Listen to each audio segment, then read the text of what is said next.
During the winter holiday, I went down to Toronto for an art course. It was a one-week art course that was actually $500, and every day we would have 1 hour lunch. And this 1 hour lunch was it wasn't too bad. One day I decided to go to Tim Hortons, and then I bought a sandwich, a cookie, and a hot chocolate. On my way back, I saw a homeless man who was asking me for spare change. I didn't have any on me because I just used it to buy lunch, but I had my cookie and I figured I had enough lunch. So I gave the cookie to the man, and he gave me like the most grateful gaze. So I like gazed back at him. We had meaningful eye contact. I gazed at him. He gazed at the cookie, and then I was just like, okay, I'm done. I'm leaving.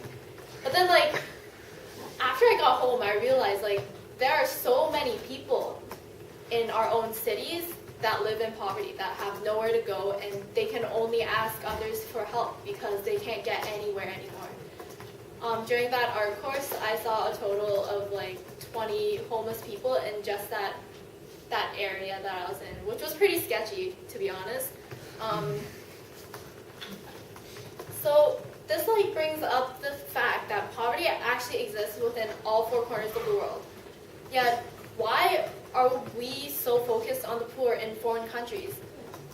Even though poverty is worldwide, why are people mostly focused on the poor developing parts of the world when we can't even help the fully developed countries? For example, the United States has the third highest rate of poverty out of all developed countries, falling just behind Mexico and Turkey.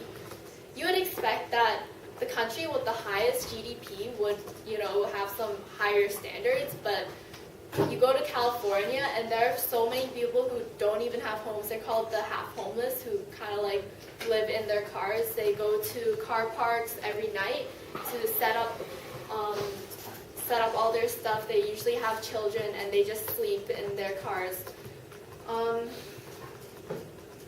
More than 42 million Americans live in poverty, and this is according to a 2011 census done by the United Nations. And yet when most people are inquired about their stance of poverty, they immediately look to Africa, the Middle East, just Asian countries who are extremely, what's the word I'm looking for? Not privileged, underprivileged. But how come we can't help the people who are in our own country? Why are we so focused on them? Why can't we help ourselves? Why do we do this even though we know it exists, but we just turn a blind eye to it? Turns out that the suburbs and the largest metro areas saw their poor population increase by 25% from 2000 to 2008, which is 5 times faster than areas in larger cities. Our Republicans and Democrats, they all give billions of dollars as foreign aid, but when will we get that money for ourselves? Why is everyone else so much more important than our own country? Shouldn't we be focused more on the situation at hand in our own country, in our own home, before we try to help others? What's the point of helping others when we can't help ourselves? So, the novel I read for my ISU was The Glass Castle, and it shows that poverty can be harmful when experienced in childhood, mentally and physically. This story follows Jeanette Walls as she goes through her turbulent childhood. She had an alcoholic dad and an artist mother who didn't even want to sell her own art and didn't want to find a job. She lived in poor conditions and never stayed in a permanent residence. They usually stayed at motels, which actually a lot of Americans do when they are evicted from their own homes and apartments. And her parents were very poor at managing money and didn't receive help because they thought the government was very corrupt. Eventually, she questions her family's standard of living and tries to escape. Her little sister actually goes up and stabs their mother and goes crazy and ends up in a psych ward. They were a family of 5 and always struggling to get food and find a temporary home. And this is really alarming because even though the United States has the highest GDP, averaging around $15 million a year, according to the United Nations, 1 in 4 children still live in poverty. And in the case of Jeanette Walls, she had a family with 4 children, though one died at the age of 9 months. I want to put emphasis on the fact that this is indeed an autobiography, and Jeanette Walls was traveling around the United States trying to find home and a place to kind of settle down, but her parents were always just, moving around, and they didn't really do the best things for their children, and it really shows how poverty can affect one's childhood and their mental growth. Secondly, I watched a documentary, actually 2 documentaries, called The Line and The New American Poor, The Middle Class. It doesn't even matter if you didn't have poverty as a child, because poverty can affect you as you are. And oftentimes, as soon as people lose their jobs, everything goes downhill from there. It becomes really hard to find a new job that can pay as much as their old job.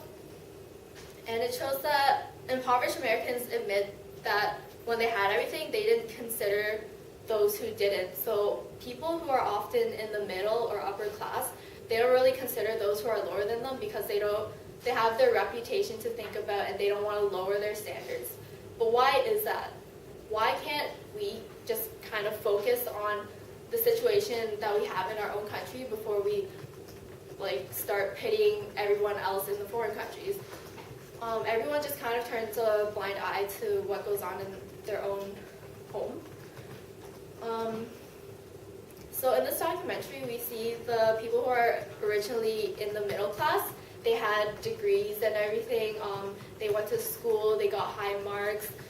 There was one man who had a 90 average going out of university, and he ends up getting a job as a banker and makes 6 digits a year. But after he loses that job, everything goes downhill, and he finds himself relying on food stamps. And the average food stamp benefit is about $21 a week. There was another man who was at Disney World greeting people in order to pay for rent, and every week he was left over with $70 for food and other necessities, and he had to support 3 children.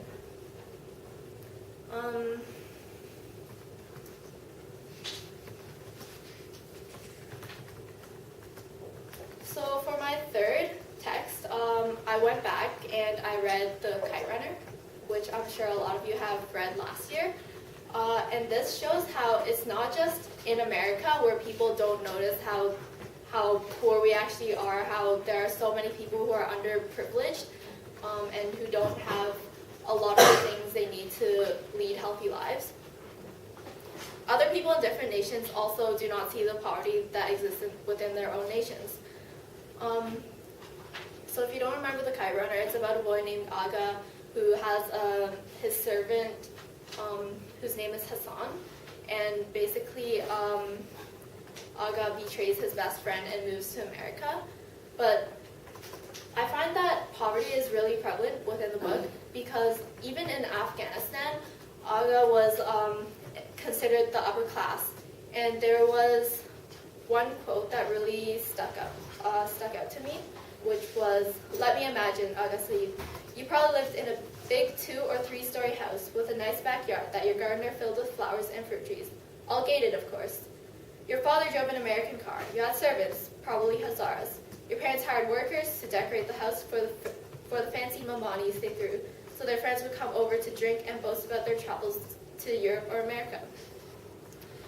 And then he says afterwards, "That's a real Afghanistan, Aga Saeed. That's the Afghanistan I know. You've always been a tourist here. You just don't know it."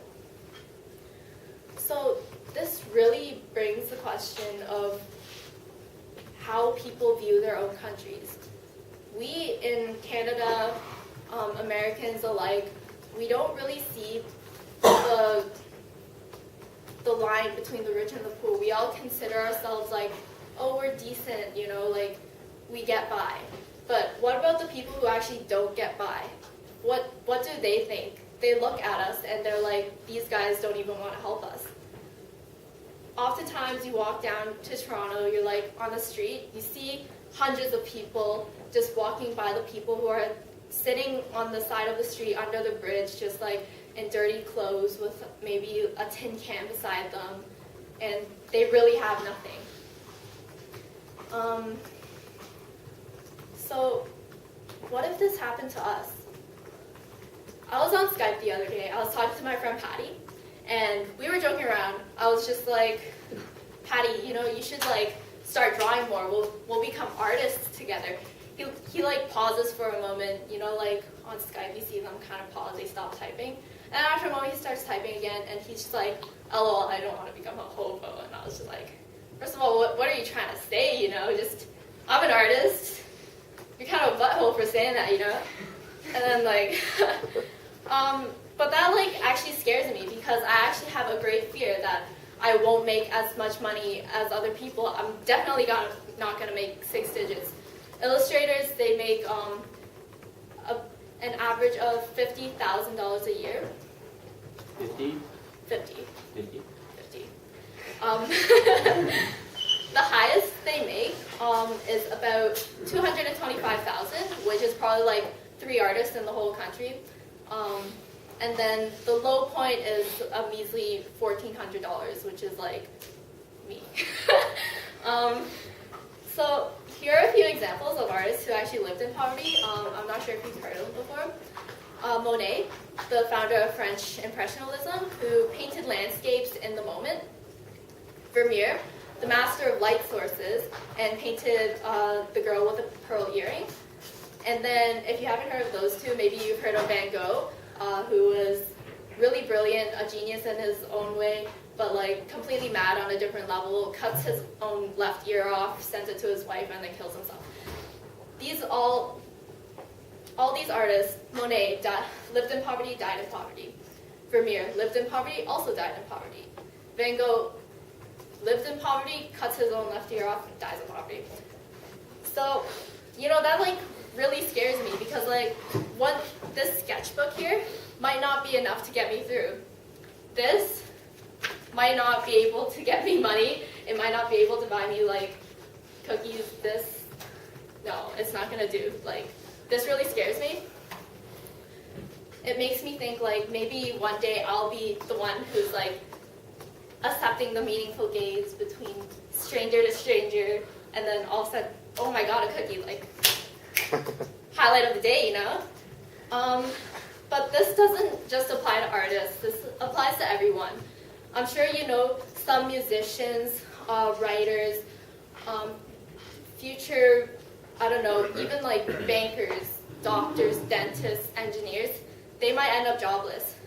And this fear is like, really scares me. Like, people often say like, oh, you know, like if I can't find a job, I'll just like spend my life at McDonald's, no problem. But like when you really get down to it, making minimum wage, trying to like get your own house, pay for rent, food, and all of your necessities, it's not gonna cut it. And sometimes there isn't even that. So in conclusion, I just want to summarize that it's not just America. Poverty affects us all. It can affect our mentality, and there really is no safe place to hide when poverty strikes. And I'm not sure about you, but I sure don't want to be the one sitting on the corner of the street who doesn't accept any help. So where does help even come from? If it's not coming from our own country, and all of our help goes to the foreign countries who can't support themselves either, how are we going to get back up on our feet?